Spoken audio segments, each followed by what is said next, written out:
Social media पर जैन समाज के आप सबके प्यारे राज दुलारे चैनल महालक्ष्मी खबरें लाते हैं, ऐसी नहीं मिलती कहीं और। आज फिर करेंगे शुरुआत, पर पहले एक बात, एक अनुरोध आप सबके साथ सादर जय जिनेंद्र पुनः करते हैं आपके पास। चतुर्मास समाप्त होने पर है, पर अफसोस यह हो रहा है पूरे देश में लगभग 250 जगह से ज़्यादा जगह चतुर्मास हो रहे हैं, लेकिन एक में भी कहीं गोष्ठी, कहीं सम्मेलन तीर्थ संरक्षण पर नहीं हुआ। यह दर्द चैनल महालक्ष्मी को आज है, बहुत दर्द है कि तीर्थों की सुरक्षा के बारे में कम से कम कहीं तो जागृति की लौ जलनी चाहिए। पर आज दिखा रहे हैं आपको, इनकी शक्ल दिखा रहे हैं आपको, पहचानते हैं सब, लोकसभा के रिपीट स्पीकर ओम बिरला जी। किसी भी धार्मिक कार्य में सुधा सागर जी साथ दिखा रहे हैं, आशीर्वाद लिया है। ऐसे कोई जैन कार्यक्रम नहीं होता जिसमें आपकी उपस्थिति नहीं होती। हर बार मानते हैं, हर की बात ध्यान से सुनते हैं, भक्ति करते हैं। और आचार्य श्री के तो बहुत खासम खास भक्त थे, बहुत ज़्यादा भक्ति थी और हर बात उनके मानते थे। पर आज आपको एक बात बता रहे हैं, कभी बचपन में पढ़ा था ना, चिराग तले अंधेरा, आज बस वही बात लगती है। ओम बिरला जी के क्षेत्र में बहुत कुछ ऐसी बात गुजरती है जो आज हर जैन समाज के दिल में टीस उठनी चाहिए। कोटा के साथ पूरे देश में आज बता रहे हैं क्या हुआ है बदलते परिवेश में। 1968 में गुरुवर की दीक्षा हुई थी, सब जानते होंगे। 50 साल में 2018 के अंदर अनेकों जगह पर उनके कीर्ति स्तंभ बने गुरुवर के नाम के। कोटा की भी तैयारी हुई, कहते हैं, पर सरकारी कागजों में फाइल चलते चलते, जी हाँ सरकारी है तो चलेगी, थोड़ा धीरे चली, 2022 में जाके वह अप्रूवल हुई। और फिर 28 सितंबर 2023, आज भी याद है तारीख, देख रहे हैं, जब CAD सर्कल कहते हैं इसे, यहाँ पर ना इरिगेशन संभाग है ना कोटा का, उसका मुख्य कार्यालय है, तो इसलिए CAD सर्कल इसका नाम पड़ा था। इस चौराहे पर यह कीर्ति स्तंभ लगाया गया गुरुवर का, आचार्य श्री विद्यासागर जी महामुनिराज, जिनका आने वाला है इस पूर्णिमा आश्विन शुक्ल को उनका अवतरण दिवस। इसलिए सुना रहे हैं कि इस अवतरण दिवस पर गुरुवर के नाम पर कैसा तमाशा लगाया है कोटा के अंदर, ओम बिरला जी के शहर के अंदर। गजब की बात है, किसी का मुंह नहीं खुल रहा। 40,000 से ऊपर जैन है वहाँ पर, लेकिन कोई किसी की बोलती नहीं खुल रही है। कैसा देश है और कैसा भेष है, ये देख रहे हैं ना। यह तब 28 सितंबर 2023, लगभग एक साल ही तो हुआ है। इधर आचार्य श्री जी गए और उधर साफ कर दिया, बताएंगे क्या सफाई कर देंगे। हाँ, तब कहा गया कि यह पूरा कीर्ति समय, तीर्थंकर प्रतिमाएं, सब कुछ उस तरह से है जैन के रूप में। कहा गया इसमें नाम लिख दो साथ में गुरुवर का। तो बताया कि सरकारी कागजों में नियम कानून होता है कि किसी जीवित महापुरुष का नाम नहीं लिखा जाता है, ठीक है, उसके बाद कभी समय आएगा तब लिखा जाएगा। बस यहाँ पर फाइल को बंद कर दिया गया। और उसके बाद क्या हुआ, हाँ किसने किया था पहले वो तो बात कर ले, दिखाते हैं आपको। ये देखिए शिलापट जो लगा है, शांतिलाल धारीवाल जी, राजस्थान सरकार के नागरिक राज्य के मंत्री, साथ में विधि न्याय के मंत्री। किस तरीके से न्याय होता है, जैनों के साथ अन्याय होता है। विधि के नाम पर अविधि होती है, कानून के नाम पर गैर कानूनी, किस तरह मुखड़ा चढ़ता है आज वह बता रहे हैं आपको। ये शिलापट दुहाई दे रहा है 28 सितंबर 2023। कहते हैं साल नहीं गुजरा, इस साल का 2024 आया, सब कुछ बदल दिया गया। ओम बिरला जी भी देख रहे हो, पहुंचा दीजिएगा उनके पास। शर्म आती है हमें जब हम देखते हैं, कहते हैं ना, चिराग तले अंधेरा, बस वही दिखाते हैं आपको। अब क्या हो गया रूप, अब ये दिखा देते हैं आपको। किसी की आवाज़ नहीं, पूरे देश में कोई साधु संत, सुधा सागर जी के आशीर्वाद से शांतिलाल धारीवाल जी ने ये शिलापट के बाद ये कीर्ति स्तंभ लगाया था। भी है, हो गया है दाऊ दयाल जोशी चौक। जी हाँ, पहले था urban improvement trust UIT Kota, अब हो गया है कोटा का ये डेवलपमेंट अथॉरिटी KDA बन गया है। कहते हैं यह बदला, चौक का नाम बदल गया है। क्या गजब की बात है। ओम बिरला जी का शहर है, खास तौर से विद्यासागर जी खास वक्त है, और वहीं पर उस कीर्ति स्तंभ पर अब ये नाम बदल दिया है। कारण क्या है, BJP के पूर्व सांसद हैं, उनके बाकायदा नाम से आ गया है। जहाँ पर लिखा जाना चाहिए था उस CAD सर्कल पर आचार्य श्री विद्यासागर जी महामुनिराज कीर्ति स्तंभ का चौक, पर वहाँ पर वह नाम नहीं, उसका नाम ही बदल दिया है। पता है, वैसे कानूनी बात करें, विधि न्याय के मंत्री लगाया था ना, इसलिए बता रहे हैं आपको। बाकायदा कभी कहीं नाम बदलना होता कुछ मतलब बाकायदा उसका नोटिफिकेशन लगता है, लेकिन यहाँ पर कोई नोटिफिकेशन नहीं। कहते हैं जिसकी लाठी उसी की भैंस, अपने आप नाम जिस नाम की सरकारी अप्रूवल को 5 साल लग गए आचार्य श्री कीर्ति स्तंभ के लिए, वहां पर 1 सेकंड में बिना कानून के, बिना नोटिस के सब कुछ बदल दिया गया है। लेकिन किसी के मुंह से उफ, क्यों, किंतु, परंतु नहीं निकल रहा है। ना हमारे किसी साधु ने बोला है, ना कोई विद्वान बोला है। अरे 40,000 कोटा वालों में से किसी के मुख में उफ नहीं निकला है। अफसोस तो इस बात का है कि हमारे संसदीय, कहते हैं ओम बिरला जी लोकसभा में स्पीकर हैं, न्याय की बात करते हैं, और उनके क्षेत्र में जैनों से कितना गजब का अन्याय होता है। कोई मंच पर आए हैं, किसी ने कोई बोला, नहीं बोल पा रहा है। इतनी ज्यादा कमजोर हो गई है जैन समाज कि अपने ही बारे में कुछ नहीं। आचार्य श्री का कैसे मनाओगे अवतरण दिवस?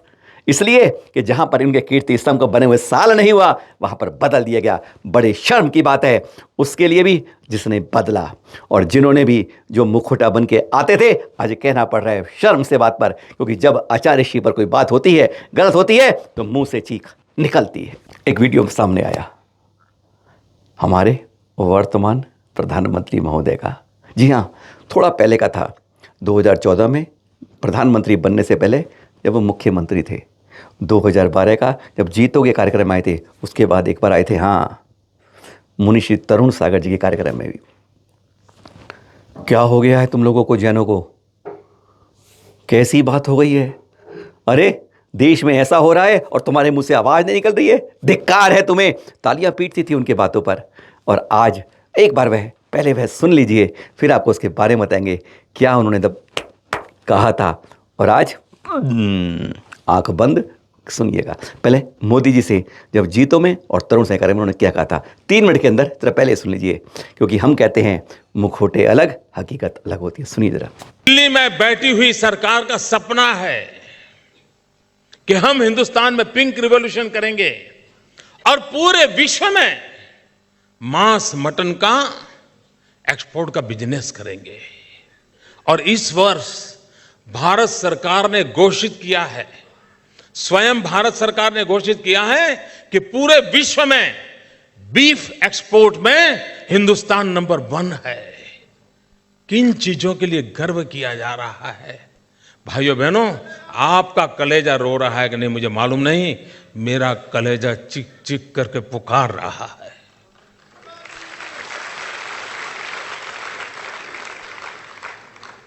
और आप कैसे चुप हैं, क्यों सह रहे हैं, मैं समझ नहीं पाता हूं दोस्तों। और इसके लिए क्या क्या योजनाएं बनी है। अगर आपको इनकम की इतनी जरूरत है और टैक्स की इतनी चिंता है, और दूसरी तरफ क्या करते हैं, अगर आप मटन का बिजनेस करते हो, मटन एक्सपोर्ट का काम करते हो, तो 5 साल तक आपको इनकम टैक्स में माफी दी जाती है। भाइयों बहनों, ये मैं किसी और देश की बात नहीं कर रहा हूं। जहां भगवान महावीर पैदा हुए थे, उस हिंदुस्तान की बात कर रहा हूं, इस हिंदुस्तान की सरकार की बात कर रहा हूं दोस्तों। और तब मैं कहता हूं कि कलेजा रो रहा है, देश को किस दिशा में ले जाया जा रहा है। और अगर हम एक समाज के नाते जागरूक नहीं होते, हम अपने सपनों को पूरा करने के लिए संकल्पबद्ध नहीं होते हैं, हमें जो शिक्षा दीक्षा मिली है उसको लागू करने के लिए हम कोई प्रण नहीं करते हैं, और इन चीजों के लिए आगे नहीं आएंगे, तो भाइयों बहनों, हमें भी अपनी जड़ों से जुड़ करके रहने में कितनी दिक्कत आएगी उसका आप अंदाज लगा सकते हो। और तब जाकर के इन चीजों को रोकना आवश्यक होता है। पिंक रिवॉल्यूशन, व्हाइट रिवॉल्यूशन देखा, ग्रीन रिवॉल्यूशन देखा, अब वो कह रहे हैं पिंक रिवॉल्यूशन। और उन्होंने, ये वाकई उनकी वेबसाइट पर अवेलेबल है, दिल्ली में बैठी हुए मैडम सोनिया जी के नेतृत्व वाली कांग्रेस सरकार का एक एजेंडा है पिंक रिवॉल्यूशन।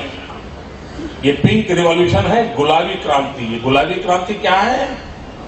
मटन का जो कलर होता है ना, वो पिंक कलर का होता है। ताली किसके लिए बजा रहे हो मेरे भाइयों? ताली किसके बजा? आंख में से आंसू टपकने वाले हैं मेरी बात जब सुनोगे तब। आपके रोंगटे खड़े हो जाने वाले हैं। किस प्रकार के निर्णय किए जा रहे हैं दिल्ली में। कहते हैं वक्त बदलता है। मुख्यमंत्री से प्रधानमंत्री बन गए 2014 में।